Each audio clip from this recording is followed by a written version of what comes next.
Hey guys, Obsidian Player here. I'm back again with another NTE video. So I'm sure you already know we just got a new event called Hunter's Crucible. So basically what you have to do is beat up 7 bosses, including Tagedo.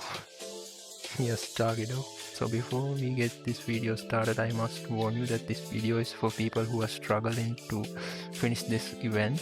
So what's so special about this event is that we get to choose what difficulty we play in, including the boss's health, the amount of time, and his resistance against elements. And higher the difficulty we play, the better the rewards are gonna be. There is also a thing called core multiplier, which multiplies the initial amount of points that you choose on the buffs you put on the boss. Before we get to the actual guide, I'll make one point clear. Your appraisal level does not matter in this event. So even if you are in the lowest levels, you will have to fight 1170 and above bosses. Now without further ado, let's get to the guide. Currently only 3 bosses are available.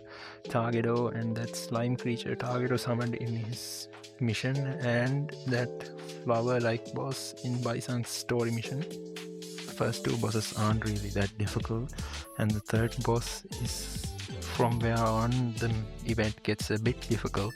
For this video I'll be using Tagedo and the third boss as examples. So first things first, the difficulty selection. There are a couple of things you have to keep an eye out on here. So first, there are 6 buffs that you can add to the boss, and with each buff you get extra points from 150 to 100, but as you might have guessed, with each buff the boss battle gets much harder than it is normally. The first 2 bosses I wouldn't really care much about the boss's resistances, but I would care about the target time and the enemy HP up. Since your target is only 5000 points, you don't really have to worry about reaching it in maximum difficulty. So here I would usually crank everything except target time and enemy HP to the maximum difficulty, and put target time and enemy HP to the lowest.